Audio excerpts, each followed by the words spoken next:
Hello and welcome. In today's exciting episode, I make a black and white dress out of, well, fat quarters mostly. It's perfect. Perfect, perfect, perfect. Perfect jacket. I am once again on my mission to use up all my leftover bits of fabric. And yeah, I'm just leaving them here for now until I use them up. So in the last one that you saw, I made the green dress and I mentioned that I might make a black and white one next.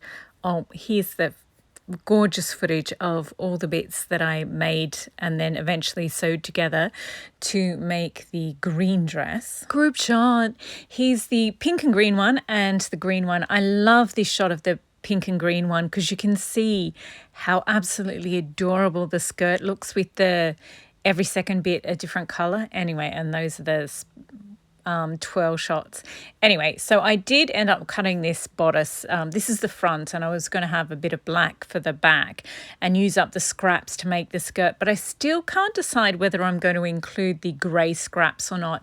But I did notice how many fat quarters I have in black and white. So what I think I'll do is make a separate one using up all the scraps and just use up the fat quarters and this other bit of black fabric that I have to make a sort of shorter dress.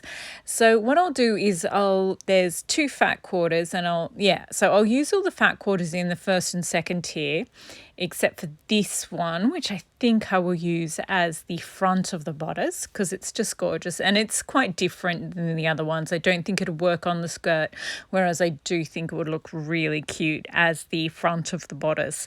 And as you can see, there's a check on the right there. I think I'll use that as the back, or maybe plain black fabric as the back of the bodice. I'm not sure. And this fabric on the left here is the one that I'm going to use for the third tier. So yeah, as I said, I do have lots of black and white scraps and I could make, extend the third tier and use up them. But I think I'll just make a relatively simple dress because, yeah, I need a little bit of a break from all the piecing. So I'll cut this up and, yeah, I do think I'll use the check for the back. I mean, what am I going to save it for? The other dress made out of leftovers. I think I'll just use it in this one. So first of all, I'll work out the tiers of the skirt. So the first tier of the skirt, I want it to be darker just because it's like, at the bottom of the torso area. So I'll cut these both into half so that I end up with 4 strips. And that will be like one standard width of fabric for the front, one standard width of fabric for the back, and I'll pleat it down. So that is the small top tier of the skirt. So this is the dress that I'm making. It's a vintage style dress with a slightly cropped bodice, and I'm using the bodice from Butterick 6677, but just use any bodice that you like.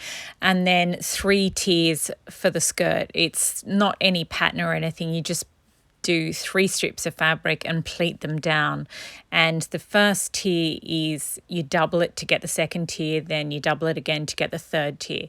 So the dark fabrics, there's it's the equivalent of 2 strips of fabric from salvage to salvage, and this is the equivalent of 4 tiers of fabric from salvage to salvage. So I'll just cut these in half so they're twice as long, and then I'll sew all 8 bits together, and that will form the second tier. So I sort of just decided, I looked at them from far away and decided this one looks darker grey, this one looks lighter grey, this one looks darker grey, this one looks lighter grey. So I've alternated them and put them in order and cut them so they're ready to all be sewn into one big loop. And this one was already cut into 2 sections, and it's a quilting back, so it's double width. So yeah, that will be the third tier of the skirt, and that's long enough. So I just have to sew those 2 bits into another massive loop, and they will be ready to pleat down and make into a skirt. So I'll sew them all into loops now. Oh, and before I do that, I should probably cut out the bodice as well. So I will use the check as the back of the bodice, and I'll use the French images for the front of the bodice. So yes, I think, as I said, I like the idea of a vintage bodice. So here we go. I have the front and the back, and then the plain white cotton is for the lining. So I'll set them aside for the moment, and I'll just focus on making the skirt first. So I'll sew all the bits for tier 1 together, all the bits for tier 2 into a big loop, and the same for the 2 bits for 3. I'll sew them together into a loop. And then I shall be back. Okay, it took me a minute, but I'm back finally, and I have the 3 loops of fabric. They were slightly off, so I just trimmed them down a little bit, but now they're done. So I'll put them on the mannequin so you can see them.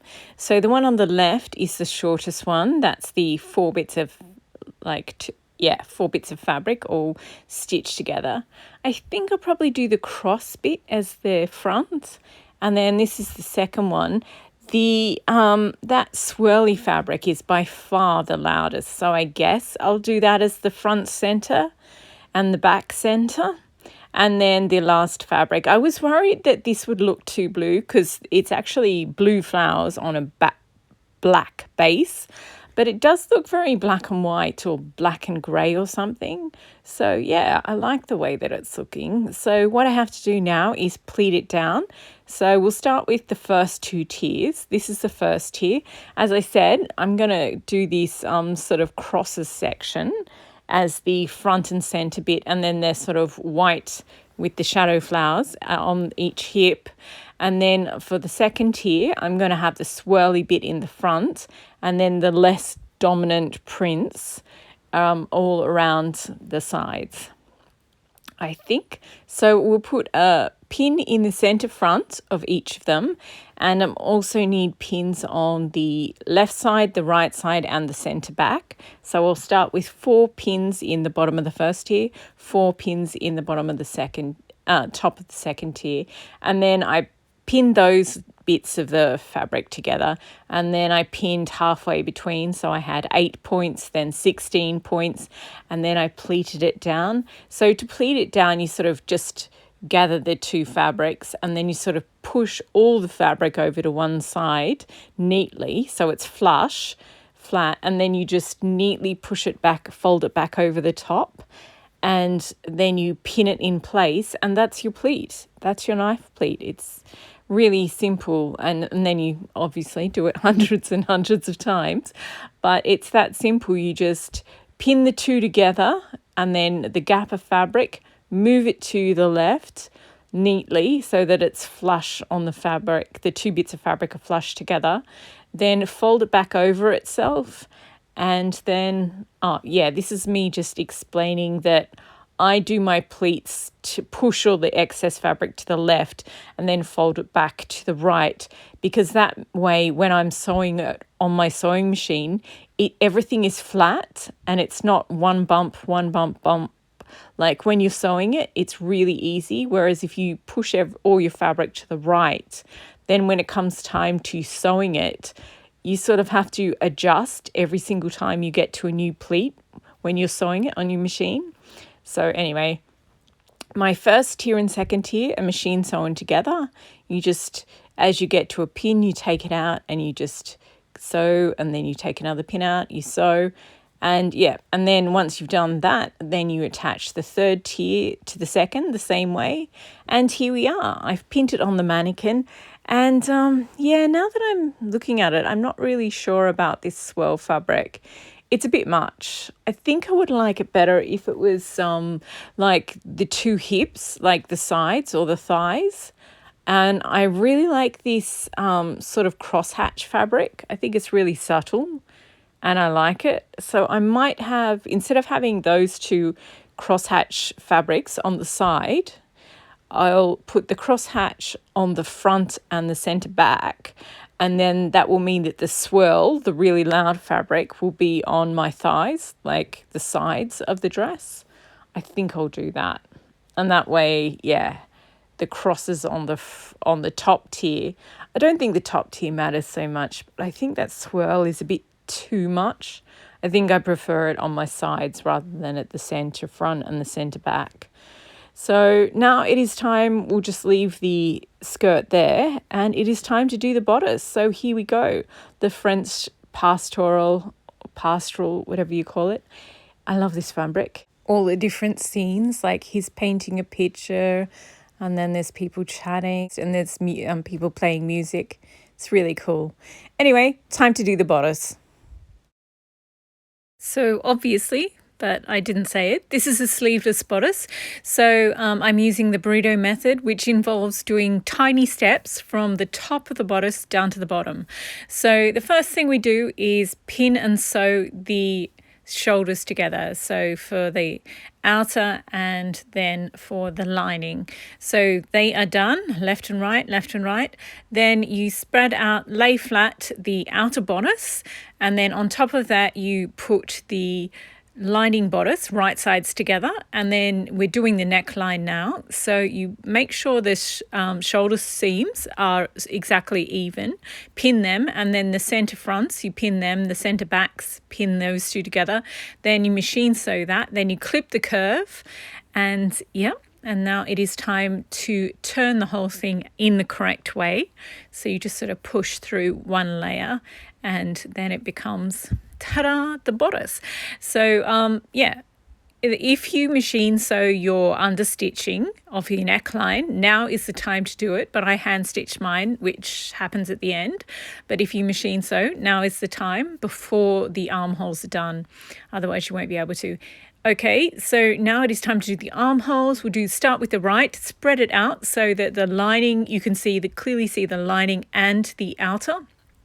Then you roll the left side in, and then you bring the right side lining over the top of the whole of the left side so that it meets the right side outer. Then you pin those shoulder seams together so they match exactly. Then you pin the rest of the armholes, sort of one, the front and then the back. And now it is ready to machine sew. And once you've machine sewn, as it is being done here, then you just cut the seam allowance down by half so that it sits properly when it's turned out, and then clip the remains so that it sits nicely because it's a curve. And they're all little notches, so it's clipped. And now it is time to pull the whole of the bodice through. So basically you just sort of have to pull the whole of the left side through that tiny little shoulder strap. So do it slowly and gently, and you won't break any stitches that you just did. And now the right side is done. Ta-da! I love this method. It is so cool. I used to have to hand finish everything. This is so much easier. I mean, a little confusing, but so much easier.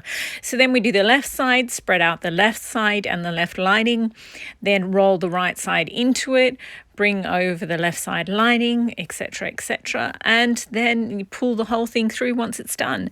And there we go. So the next step is to do the sides, sew the sides together. So you've got to sew the whole of the left side together and the whole of the right side together. The white bit is obviously the lining, and the black and white bit is the outer bodice. And then you have to press the side seams open and before you pull it in the right way so that they sit properly. And here we go. Isn't it pretty? Oh, I love this bodice. It is so cute.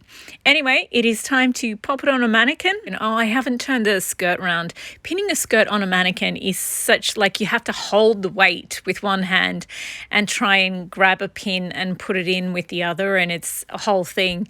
Anyway, so I will be moving the swirls to the sides, but this will give us a rough idea of what it's going to look like. So it's mostly white, mostly dark, mostly white, mostly dark. I kind of like it. Actually really like it. Okay, it is time for us to take these two things off the mannequin and sew them together. Okay, we're so close to the finish here. I just took a photo after I'd pinned them together. So yes, I remembered to change the skirt around so that it was, the swirls are at the side now. So here we go. I've done micro pleats rather than pleats, which basically means twice as much work, but I think it looks cute. So instead of the normal width pleats, I've done two in the same space. So then I machine sewed it, and I did a reinforcement line. So that's what the second line is. Now I've just put it inside out on the mannequin to show you how I pin, then stitch down the lining. So this is just the lining part of the bodice. The point of it is to protect all the raw seams, but also to help hold the weight of this really full skirt, because this is a big skirt. I mean, not as big as some, but it's still heavier than any other part of the dress. So yeah, basically I need to fold under this raw edge of the lining. So that's why this sew line here is the seam line is really important, because I need the bodice outer and the bodice lining to be the same length. So if you fold it up at that sew line, seam line, then they're the same length. Now I just have to pin it to the raw edges, so the seam allowance of the skirt. Basically, I just want to go through, when I'm stitching it, I want to go through every layer but the outside of the outer bodice. So I want to pick up the skirt and all the pleats and the top of the inside of the outer bodice. So yeah, you just pin them all together. Just put your hand up beneath the skirt and the other hand on the outside, and you pin them all together.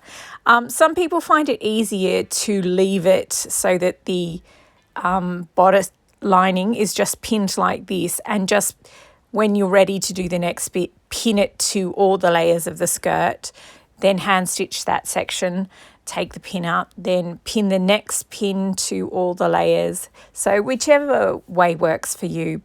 And if you don't have a mannequin, just hang it on a door or a door handle if you've got mobility issues. And yeah, it's I just find it much easier than sort of trying to do it without it hanging on something. Anyway, so there we go. Here is the dress. It's so cute. I'm really happy with the way that this turned out. Really, I say that about everything. But yeah, I don't know, maybe I'm just relentlessly optimistic. I really like that check fabric I used as the back. I was going to use a plain black for the back of the bodice, but I'm really happy I used the black and white check. It's quite cute. And this is it with the sash on there. I just love bright green mixed with black and white. I just think it's a gorgeous pairing. I did get the 1950s petticoat out, but I didn't use it because, I don't know, I like it the way it is. And this is me admiring that fabric of the bodice again. It's so cute. And here's the lovely dress. And then I think I tie the sash into a bow, which is adorable, and then I add some necklaces pretty soon as well. So yeah, there we go. It's 6 strings of seed beads. They're just beads that I strung myself, but I think they look cute. I like this more than I thought I would, because I am a huge fan of colour. Absolutely. If you've seen most of my dresses, you'll know most of them are very, very colour intensive. But every now and again, a black and white one, not too shabby. I really like it. And I'm surprised how big this skirt twirls, because the bottom tier, like the third layer of the skirt, is only about 1.5 times the white layer, because that's all the fabric I had. And yeah, but it looks pretty good. So yeah, if you don't quite have enough to do the, double each tier, like 2 yards, 4 yards, 8 yards, 2 yards, 4 yards, 7.5 yards, or yeah, even 6 yards is absolutely fine. Or you could just do 2 yards, 4 yards, 4 yards, and that would work as well. And it's much lighter. Oh my gosh, this dress is so much lighter than my other ones, just because it's shorter, but also that third tier, which is usually by far the heaviest, is actually quite light, but I like it. It's nice that all your dresses are a bit different. But yeah, it's so lovely. And I love it with this sash, the bow on there and the necklace. It's so cute. I kind of do want to get, magic markers in different colours and colour it in. Not really, but yeah. There is that impulse. So that is it for this video. Thank you very much for watching. I love this dress. It's great. I do still have those other bits of black and white fabric and that black and white bodice. So, I will get to that one eventually, but I think I'll do a colourful dress next, just to, most of my scraps are colourful. Also, next month I've got my fabric fall is going to be black and white fabrics, and there's 2 black and white cottons in there that once I've made those dresses up, I'll have a few more little scraps. So I think I'll wait until after that to do the next, the black and white one with actual scraps, rather than this one was mostly fat quarters. Next time I see fat quarters on sale, I'm definitely going to buy up a few dozen of them and just make an entire dress out of really colourful different fat quarters. I think that would be cute. Yeah. Anyway, I love this dress. I'm so happy with it. And if you have any abandoned quilting supplies lying around, or just some spare offcuts of leftover fabrics, I highly recommend making a dress like this. It was so much fun. It's a lot less work than using, piecing all the tiny scraps together. So it was a nice break from that. I'm ready to be enthusiastic again about working with the tinsy tiny scraps. But yeah, this was a good palette cleanse. It's just because it's not saturated in one bright over-the-top colour, it's really nice and subtle. Yeah, it's a good one. Anyway, thank you again for watching. I hope you enjoyed and been inspired to drag out all those unusable bits of fabric and cobble them together into something lovely and very wearable. Happy sewing.